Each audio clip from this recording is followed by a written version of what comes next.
嗨，大家好，我是朵娜，欢迎回来我们的频道。在上一集呢，我们已经知道了五维星地球，它是一个超越匮乏以及生存焦虑的能量场域。我们也有聊到五维意识体它是如何来显化物质的。那么今天这一集呢，我们就要来谈一谈关于权威以及控制幻象的解体。那在影片开始之前呢，在这边我想要先提醒观看这支影片的观众。五维星地球并不是一个我们可以去的地方，因为五维星地球它其实是这一些在每一次三维震荡事件当中，不断的坚定选择正面极性，也就是服务他人的这个收割路径，而且是大于51%的意识纯度的灵魂所共同创造的一个连贯频率场域。所以在这个高频场域里面，我们的个人意志以及集体意志是完全对齐的。如果看到这边，你对于我所说的内容完全不明白，或是非常困惑的话，我诚挚的邀请你先回头去看超越地球矩阵以及地球矩阵系列的影片，再回来衔接这一支，这样有助于我们大脑认知以及灵魂的记忆。本频道是为了爱、真实与创造而存在的空间。我的灵魂任务是作为一个纯净的管道，传递来自源头的频率。这里的每一支影片还有标题，都是我顺流灵感而生的创造，并非为了讨好集体意识，也不受流量或是收益的驱动。我存在于此，不为教导，而是为了与你们共振。愿每一位来到这里的灵魂都能透过我的声音唤醒内在的主权，不投射，不依赖，拿回自己的力量，并以慈悲的视角看向这个世界。如果你与这一股频率共振，邀请你与我一起展开接下来的旅程。若你现阶段感到无法对平，那也请明白，每一个灵魂的进化路径皆不相同。请记得，不评判，不控制，自在的转换频道，这一份对自己与他人的尊重，正是你在示范何谓正面即兴，服务他人。在三维矩阵当中，如果我们讲到秩序，我们就会想到它必须要仰赖外部的强制力，比如像是法律、政府或者是金字塔结构。但是在五维新地球的实相当中，所谓的秩序它并不需要被维持。这个意思是什么呢？因为在五维世界当中，所谓的秩序它是由灵魂内在的连贯性自然所流动出来的。所以今天我们会用不同的层面来说明五维新世界它是如何超越权威与控制。那这包含了像是婚姻、血缘、教育学习的进化，以及新地球小孩。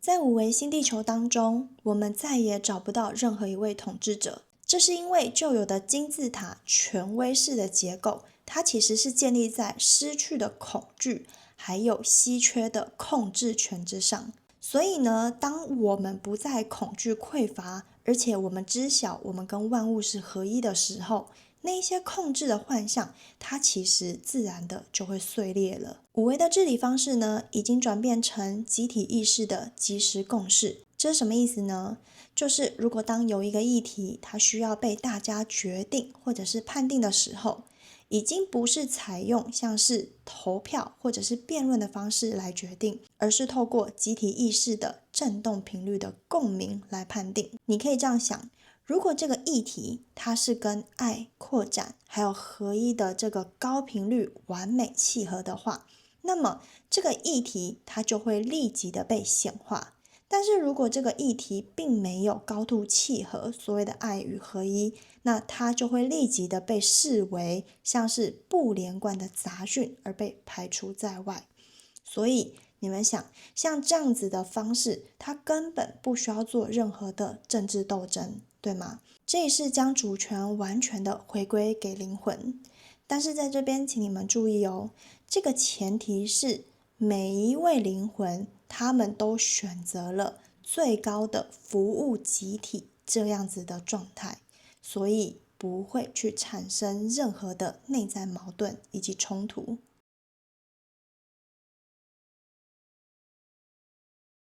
那在三维世界呢，如果我们说到权威，通常都是跟财富、职位还有强制力有关。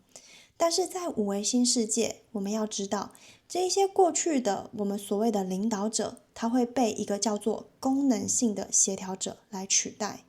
那这一类的协调者，他们唯一的权威是来自于他们的意识纯度，还有他们的智慧。这是什么意思呢？就是这一群的协调者，他们有着最高的服务他人、正面即兴的频率连贯性。然后呢，他们对宇宙法则还有能量流动有着很清晰的智慧。所以他们的功能并不是像现在三维世界的领导者会发布命令，而是他们能够精确的来解读集体意识、潜意识的需求，然后将这些需求去转化成光码还有语频，那来引导这个集体的能量流去走向一个最具有扩展性的创造。因此呢，他们的功能比较像是集体能量场的守护者，或者我们可以称为频率的引导者。他们的权威是来自于他们能够精确的去连线源头的意识纯度，那并不是使用强制力。同时，他们可以确保五维意识体的所有共同创造都是在进行最高效的服务他人、正面即兴的这个轨道上面。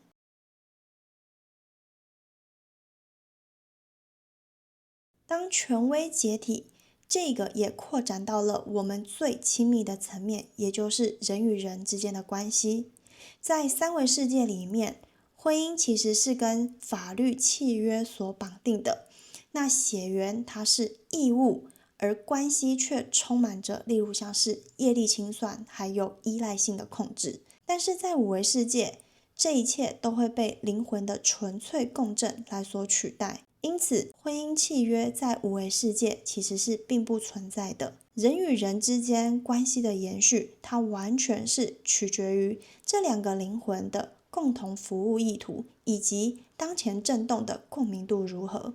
所以，如果两个人他们的灵魂进化的轨道是分开的，那他们的关系就会以最高层次的爱还有祝福来自然而然的解体。在这个过程里面，没有像三维世界的痛苦，也没有所谓的法律纠缠，这一切都是基于服务以及意图为主要的共振。然而在五维世界，家庭还有血缘的关系也发生了根本性的转变。在家庭呢，它已经不再是基于基因的私有财产，它是一个基于共同创造的服务团队。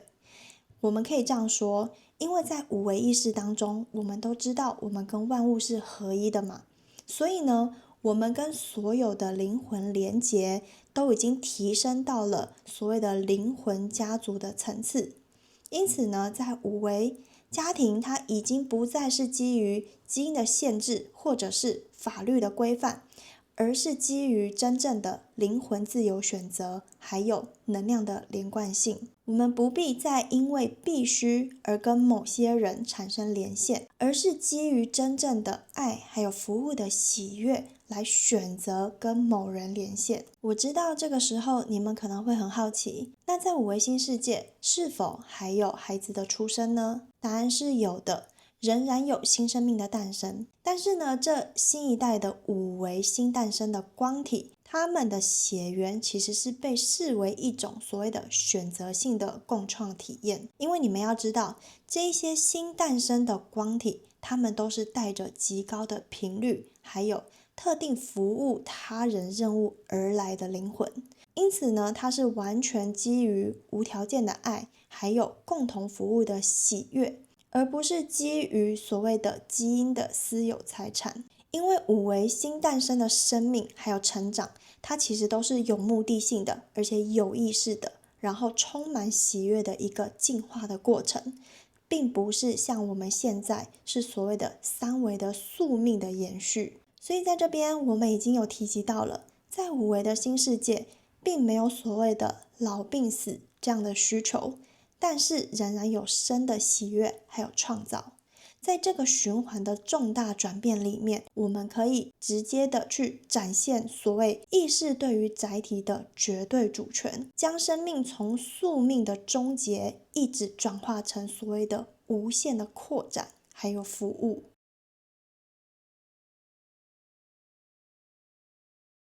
我们都经历过，在三维世界里面，我们是不是都花了无数的时间在记住那一些书本上的知识，然后再跟其他人竞争，看谁知道这些知识比较多？所以学习对我们来说是充满了考试的压力，以及害怕不够用，还有学得不够多的焦虑。那么在五维的世界，到底是如何学习这些知识的呢？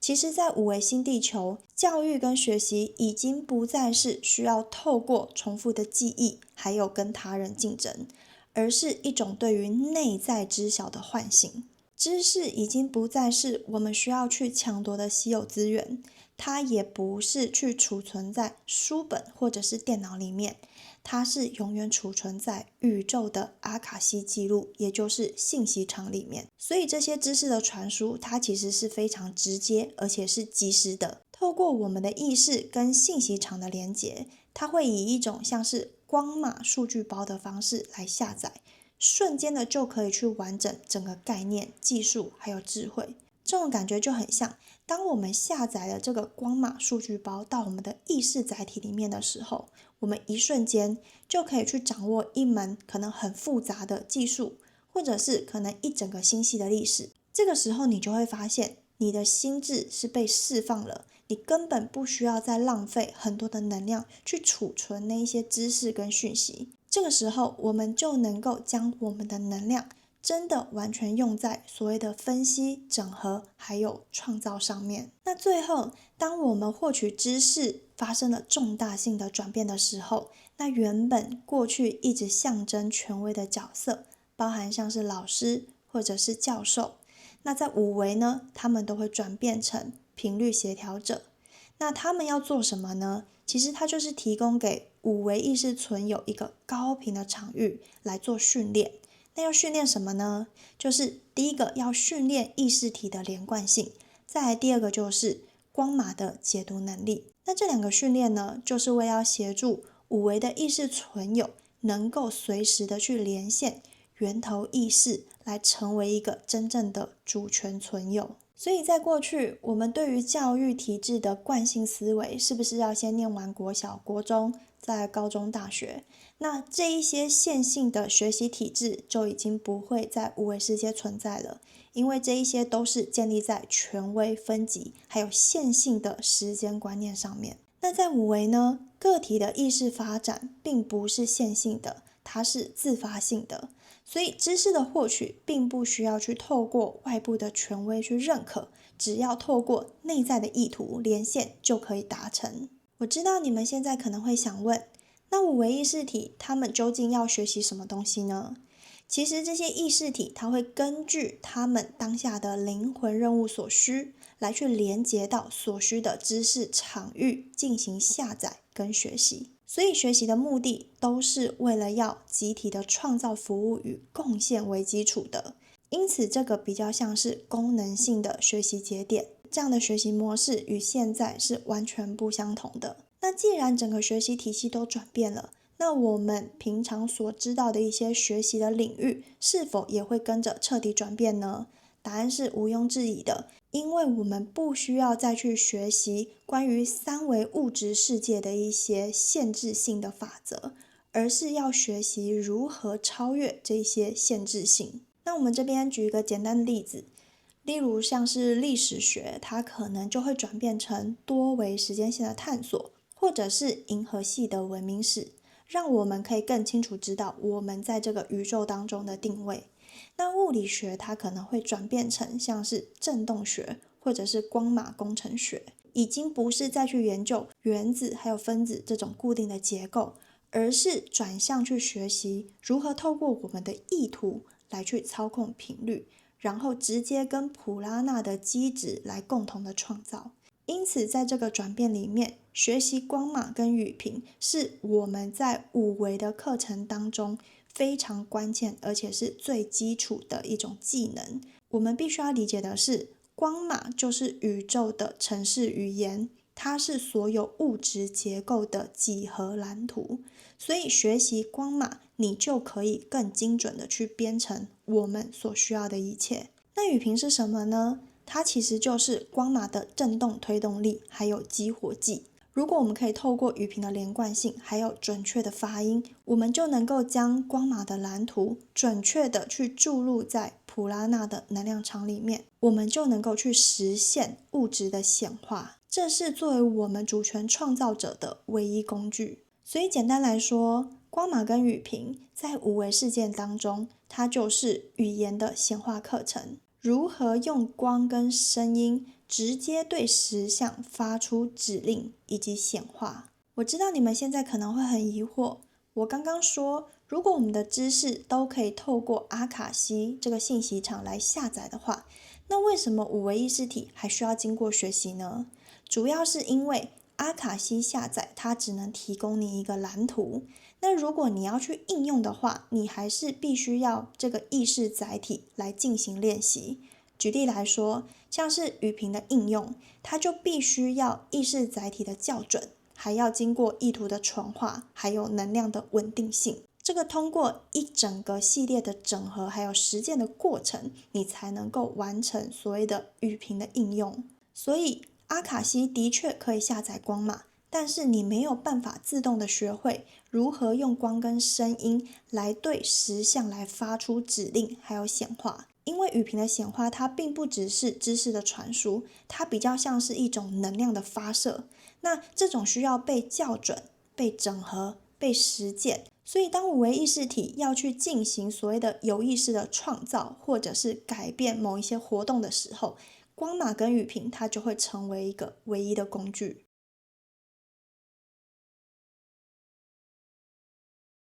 那现在我们来谈一谈那一些在三维世界老是被贴上标签，包含像是过动或者是无法专注的这些高振动频率小孩，他们在五维世界其实是被视为一个最理想而且是最高效率的意识载体。怎么说呢？在三维世界里面，这些小孩子，我们是不是常常都会觉得他们很容易分心？那是因为他们的心智一直在尝试可以同时去处理多个讯息流，但是他们没有办法去忍受在三维世界这种单一的线性的这种低频率的限制。但是你们知道吗？在五维的新世界里面，他们这种高速信息的处理能力将会得到充分的释放以及引导，所以他们的分心会去转化成多维度连线的一种灵活性，而他们的过动呢，则会去转化成这种高效率的能量处理能力。因此，在五维世界，并没有所谓有问题的小孩，只有需要被释放的无限潜能。因为在新地球的集体实相运作的进化当中，都足以去服务还有支持每一个独特性而且高频率的意识载体。那么以上呢，就是关于五维新世界系列里面的第二个核心篇章——超越权威的所有内容。我们今天已经亲眼的去见证了，在五维统治者、法律、制式的教育还有契约的婚姻